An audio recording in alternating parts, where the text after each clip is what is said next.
What's up, family? It's your favorite storyteller, Matt D. Talford, author of the multiple award-winning From Fear to Faith, a survivor story.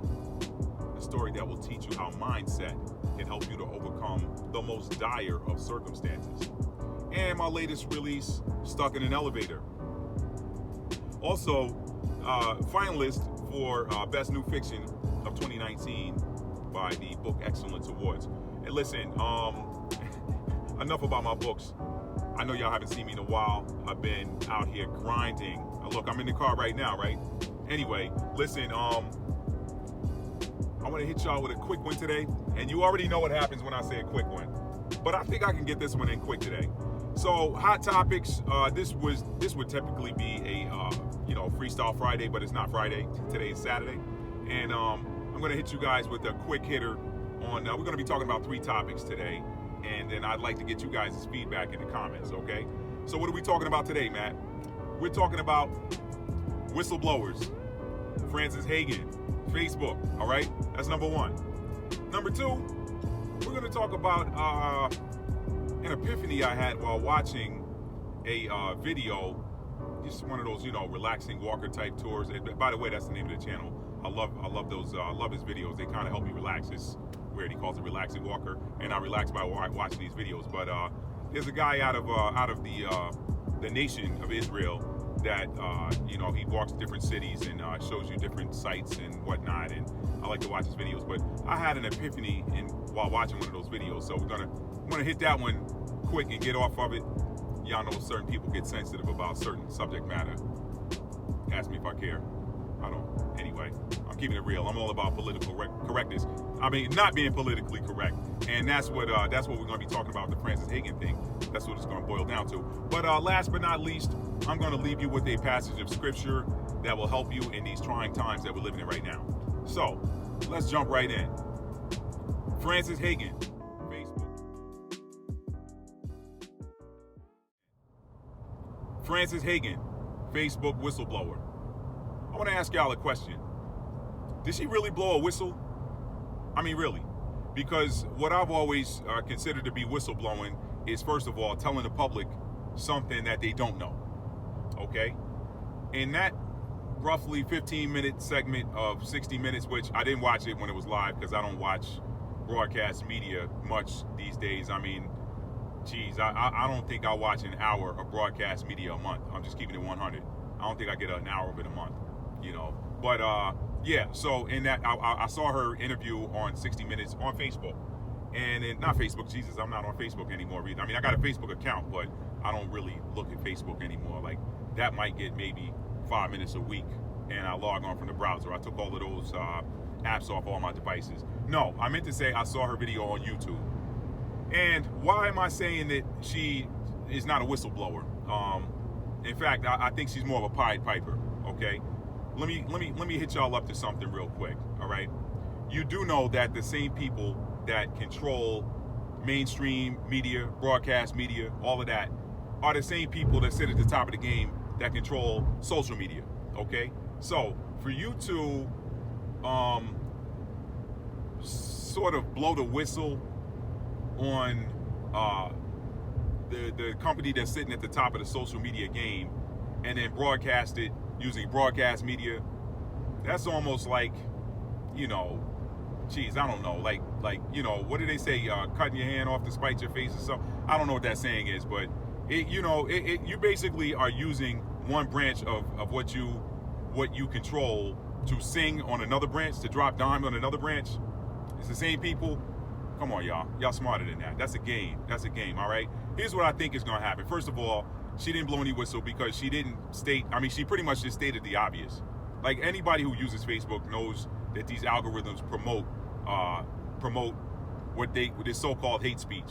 Secondly, are they promoting acts of violence like she claimed? I'm here to tell you them acts of violence been around before Facebook.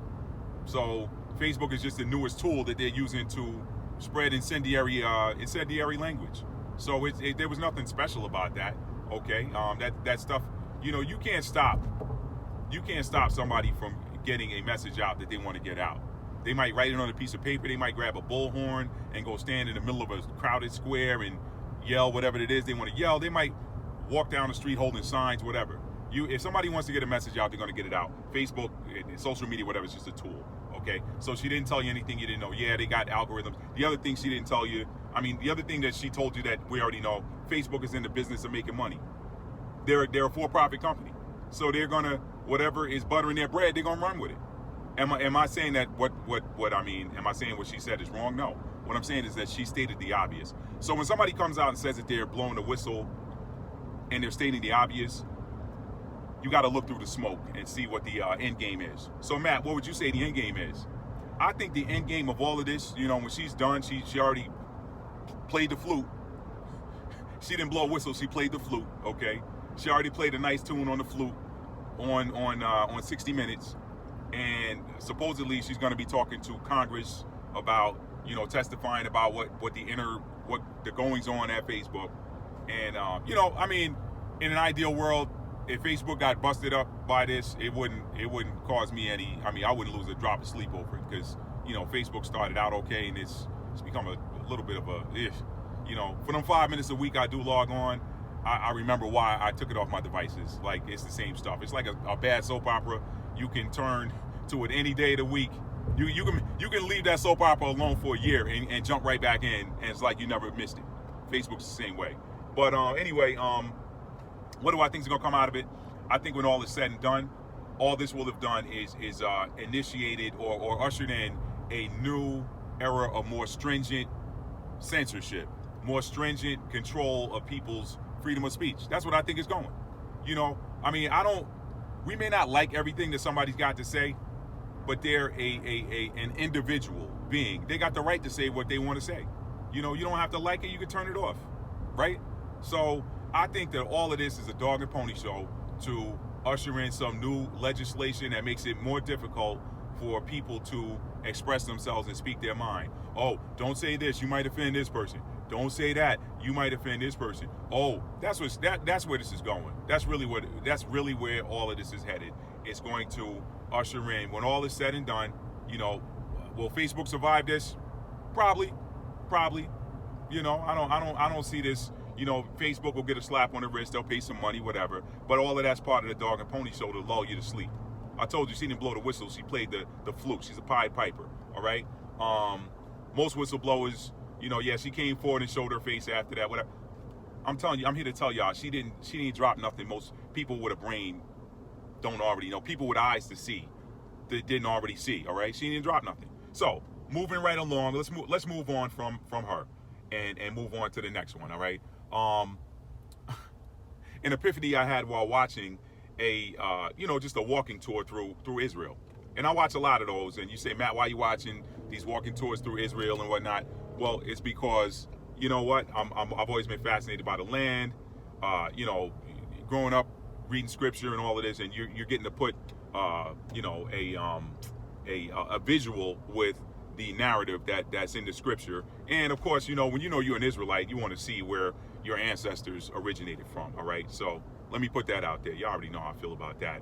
Don't get triggered. Don't get in your feelings, all right? Do a little bit of research, and you'll know what I'm talking about. Now, moving right along, which is, that's a great segue into what I want to say. So I'm watching this relaxing walker, and then it occurred to me. I'm like, wait a minute. That's a palmetto tree. Wait a minute. That's a palm tree over there. He's in one city, they got palm trees. He's in another city, they got palmetto trees. So then I ask myself,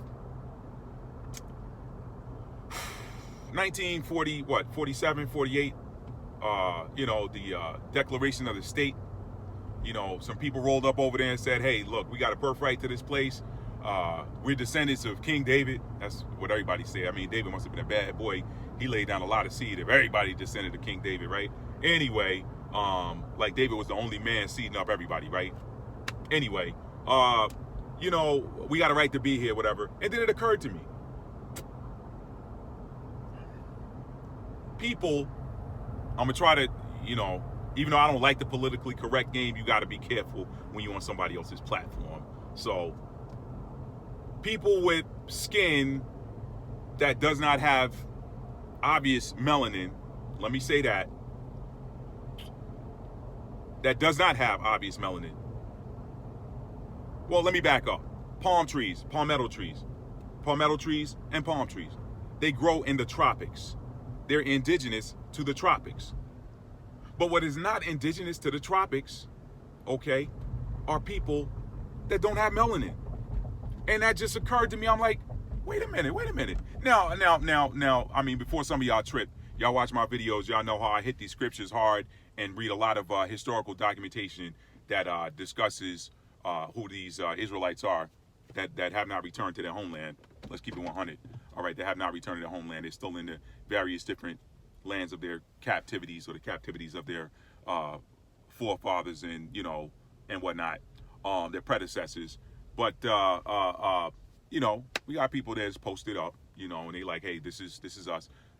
But if you took everybody who lives there now, let's just say that, took everybody who lives there now, take everybody who dominates Australia, everybody who dominates South Africa, and put them in a room with people from England, you know, Scotland, France, you know, Italy, Germany, whatever, Russia, whatever. You took everybody, put them in one big, you know, I don't know, what, congregation hall or what, convention hall, whatever. Everybody's got on white robes. You could not tell where anybody's from.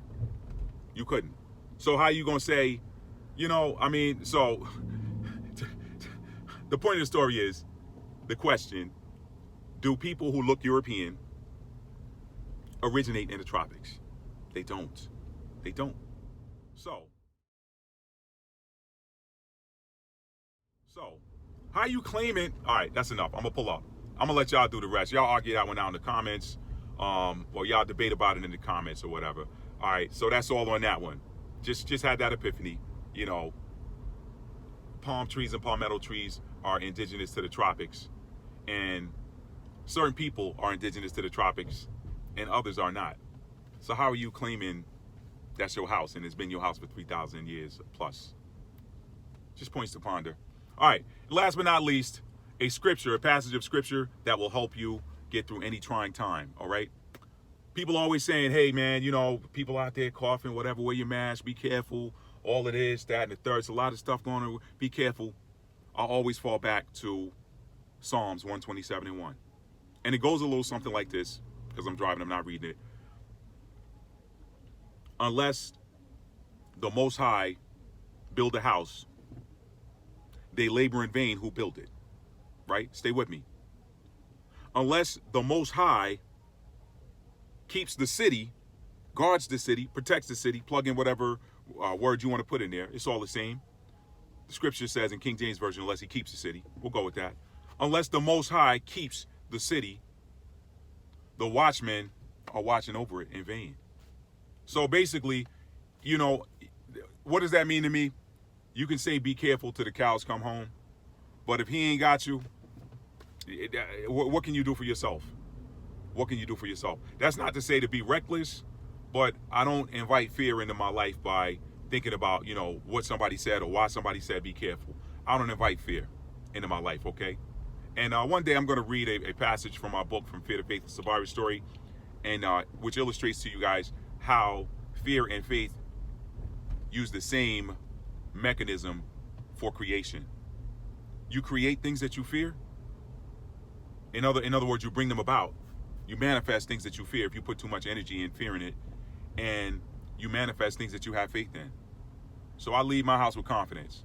I go home with confidence, all right? I don't worry about, you know, somebody coughing and all of this stuff right there. Yeah, don't be stupid, whatever, but, you know, I don't worry about stuff like that. I can't watch out for myself any better than he can. If he ain't watching out for me, ain't nothing I can do for myself. So y'all take that. Listen, I want to hear from you. What are your thoughts on Frances Hagen? Was she really blowing a whistle? Did she tell us something that we didn't know? Okay.